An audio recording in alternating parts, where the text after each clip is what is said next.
వ్యవహారాలన్నీ. ఇక ధర్మస్థల వివాదం, ధర్మస్థలలో ఏ రకంగా గతంలో మనం మాట్లాడుకున్నాం. అమ్మాయిలను చంపేసి వాళ్ళ మీద అత్యాచారం చేసి ఆ తర్వాత విజిల్ బ్లోయర్ అనే ఒక పారిశుద్ధ్య కార్మికుడి చేత పాతిపెట్టించిన వ్యవహారం చాలా లేటుగా బయటకు వచ్చింది. దేశం మొత్తాన్ని ఒక ఊపేసింది. ఇప్పుడు అసలు ధర్మస్థలంలో ఏం జరుగుతోంది అనేది పెద్ద చర్చ జరుగుతోంది. ఎంజీ రావు గారు, డికే శివకుమార్ ఒక కామెంట్ చేశారు, ఇదంతా పెద్ద కుట్ర అని చెప్పేసి, ఏం జరగలేదు అన్నట్టుగా ఆయన మాట్లాడారు. కానీ కర్ణాటకలో కాంగ్రెస్ ప్రభుత్వం ఉంది, ఆల్రెడీ సీఎం సిద్ధరామయ్య సిట్ని కూడా వేశారు, సిట్ విచారణ జరుగుతోంది. సిట్ విచారణపై అనేక అనుమానాలను కూడా డికే శివకుమార్ వ్యక్తం చేసిన పరిస్థితి. అసలు ఏంటి ధర్మస్థలంలో ఏం జరుగుతోంది, ఏంటిదంతా? నిన్న కర్ణాటక డిప్యూటీ సీఎం డికే శివకుమార్ గారు మాట్లాడిన మాట చాలా ఆందోళన కలిగించే ఒక పెద్ద విషయంగా తయారైంది. ఎందుకంటే ఇప్పుడు ఆయన మాట్లాడుతున్నారు ఏమని, ఈ సిట్ స్పెషల్ ఇన్వెస్టిగేషన్ టీము విచారిస్తుంది, అక్కడ మీ ఆరోపణలో తప్పు అవుతే ఎవరైతే ఆరోపణలు చేశారో వాళ్ళని శిక్షించడం జరుగుతుంది అని మాట్లాడారు ఆయన. అసలు ఏం జరుగుతుంది? ధర్మస్థలలో ఈ సైట్ 30 నుంచి జరుగుతూ ఉంటే అక్కడ అస్థి పంజరాలు బయటపడింది. ఒక్కటైనా రెండైనా అస్థి పంజరాలు బయటపడినాయి. మరి అవి ఎవరివి ఆయన మాట్లాడలేదు. ఈ అస్థి పంజరాలు ఎవరివి? అది సమాధుల స్థలం కాదు. గత 1968 నుంచి వ్యవహారం జరుగుతుంటే ఆయనే చెప్తున్నారు 2014 నుంచి 14 దాకా జరిగింది, నేనే నా చేతులతో నేనే కప్పెట్టాను. ఏది ఆడపిల్లల్ని డ్రెస్సులు లేకుండా చిన్న బాలికలు మరణిస్తే వాళ్ళని నేనే కప్పెట్టడం జరిగింది, బరియల్ గ్రౌండ్ లేకపోయినా అక్కడ అని చెప్తున్నారు. ఒక లారీ డ్రైవరు చెప్తున్నారు. ఇంకెన్నో సాక్ష్యాలు వచ్చినాయి. అక్కడ మిస్సింగ్ గర్ల్స్ ఎన్నో ఉన్నాయి. 400 నుంచి 1000 వరకు మిస్సింగ్ కేసులు అక్కడ నమోదై ఉన్నాయి. అక్కడ ఏది ఈ ధర్మస్థల చుట్టుపక్కల ఉన్న 3 పోలీస్ స్టేషన్ పరిధిలో. దానికోసం డికే శివకుమార్ గారు మాట్లాడతలేదు. అక్కడ దొరికిన అస్థి పంజరాలు ఒక్కటి దొరికినా అక్కడ ఎందుకు దొరకాలి అనేది మాట్లాడాలి. ఇవన్నీ మాట్లాడకుండా ధర్మస్థల పవిత్రతను పోగొట్టడానికి జరిగే ఒక పెద్ద కుట్ర అన్నట్టు మాట్లాడుతున్నారు. బీజేపీ కూడా ఏమంది, మన అసెంబ్లీలో ఈ విషయం లెగ్గొట్టి ధర్మస్థల పవిత్రతను చెడగొట్టి హిందూ మత పవిత్రతను చెడగొట్టడానికి చేస్తున్న ఇది ఒక పెద్ద కుట్ర అన్నట్టు బీజేపీ అక్కడ కర్ణాటక అసెంబ్లీలో విషయాన్ని లెగ్గొట్టింది. విషయాన్ని ప్రతి దానికి సపోర్ట్ చేస్తున్నట్టు ఈరోజు కాంగ్రెస్ డికే శివకుమార్ గారు కూడా మాట్లాడారు. ఇది చాలా నిర్ఘాంతపోయే విషయం. ఎందుకంటే అక్కడ శవాలు దొరుకుతున్నాయి. మిస్సింగ్ గర్ల్స్ అక్కడ పోగొట్టుకున్న వాళ్ళు, సుజాత ఇలాగ చాలామంది అక్కడ మనం కనపడుతున్నాం. ఒకటి మిస్సింగ్ అయిన గర్ల్స్ అక్కడికి వస్తున్నారు, డిఎన్ఏ టెస్టులు చేయించుకోవడానికి అందరూ ఒకటి క్యూలు కొడుతున్నారు. మరి వీళ్ళు అక్కడికి ఎందుకు వస్తున్నారు? అక్కడ మిస్సింగ్ కేసులు ఎలా జరిగినాయి? అక్కడ 2012లో జరిగిన సౌజన్య కేసు విషయం ఏంటి? ఆ విచారణ ఏమైంది? అది అసంపూర్తిగా ఎందుకు ఉంది? ఇవన్నీ డికే శివకుమార్ గారు మాట్లాడతలేదు. బీజేపీ కాంగ్రెస్ ఒకే భాష మాట్లాడుతున్నాయి, అదంతా కుట్ర అని. ఇక్కడ హిందూ మతమా ఈ టెంపుల్ అనేది పక్కన పెడదాం. అక్కడ రేపుకు గురైన వాళ్ళు ఏ మతస్థులు అనే ఒక మాట మాట్లాడాలండి. అక్కడ మిస్సింగ్ గర్ల్స్ ఎవరండి? హిందువులు కాదా? అక్కడ రేపులకు గురైన వాళ్ళు హిందూ స్త్రీలు కాదా? హిందూ హిందూ పవిత్రత అనేది ఇక్కడ చాలా జాగ్రత్తగా డికే శివకుమార్ గారు స్వీపింగ్ స్టేట్మెంట్స్ ఆయన ఇచ్చేశారన్నమాట. కానీ అందువల్ల ఆల్రెడీ ఇప్పుడు ఎన్జిఓలు అక్కడ ఉన్న వాళ్ళు ఏం చెప్తున్నారంటే గత 2-3 దశాబ్దాలుగా అక్కడ ఈ ధర్మకర్తగా ఉన్న వీరేందర్ హెడ్గే వాళ్ళ ఫ్యామిలీ మెంబర్సు, వాళ్ళ తమ్ముడు వీళ్ళందరి మీద ఆరోపణలు వస్తున్నాయి. ఒక్కటి కూడా ప్రూవ్ అవుతలేదు. ఎవరైనా మాట్లాడుతుంటే వాళ్ళని బెదిరిస్తున్నారు. ఎఫ్ఐఆర్ మాట్లాడటం లేదు. మిస్సింగ్ కేసులు ఒక్కటి కూడా కొలిక్కి రాలేదు. 2012 సౌజన్య కేసు కూడా బయటికి రాలేదు. మరి ఇవేంటి? ఎందుకు అసంపూర్తికున్నాయి? ఒక లాలస్ టెరిటరీయా? ఆ రాష్ట్రంలో సుమారు 30 నుంచి 40 డిపార్ట్మెంట్లు ఉంటాయి. ఇవన్నీ పనిచేయడం లేదా? అసలు ఏం జరుగుతుంది?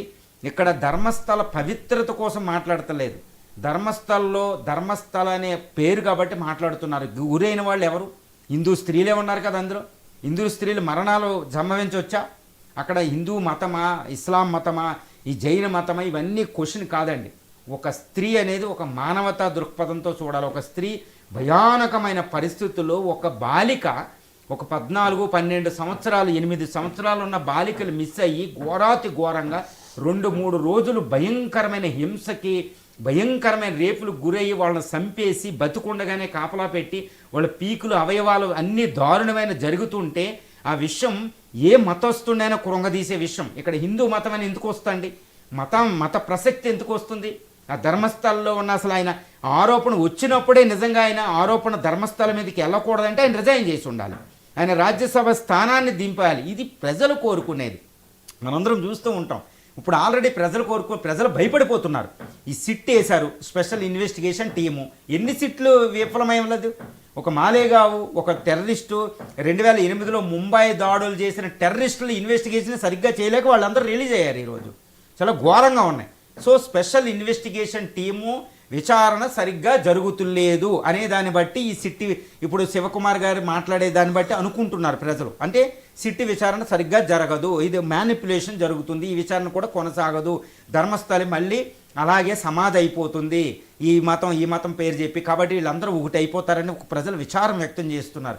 ఈ ఒక్క విషయంలో మానవతా దృక్పథం, ఇది ఇండియన్ కల్చర్కి సంబంధించింది, నాట్ ఓన్లీ ఇండియన్ రిలీజియన్, ఒక సనాతన ధర్మం, హిందూ ధర్మం, భారతీయతకు సంబంధించింది. ద్రౌపది మీద అటాక్ చేస్తే కౌరవుల పరిస్థితి, దుశ్శాసనుడి పరిస్థితి, సీతను టచ్ చేసి అపహరిస్తే రావణుడికి ఇచ్చిన శిక్ష, కీచకుడికి, ఇవన్నీ మనం భయానకమైన పరిస్థితి అండి.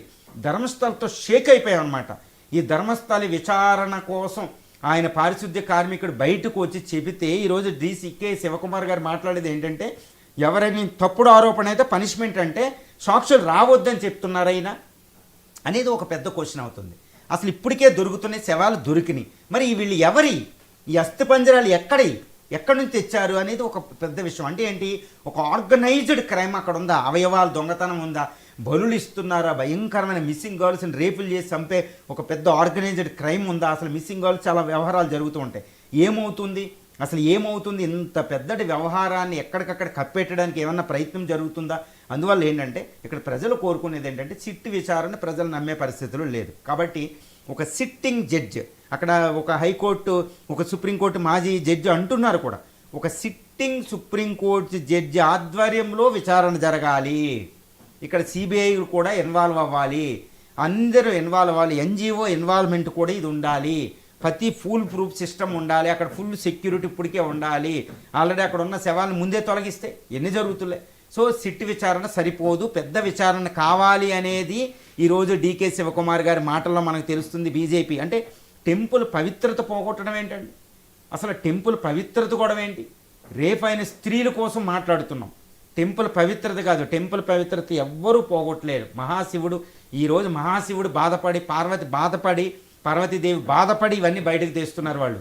దేవుడి పేరు చెప్పి మనం పాపాలను కప్పెట్టడం కాదు, దేవుళ్ళు అసలు శిక్షిస్తారు. ఇక్కడ ఘోరమైన శిక్షకు మాత్రం వాళ్ళు గురవుతారు.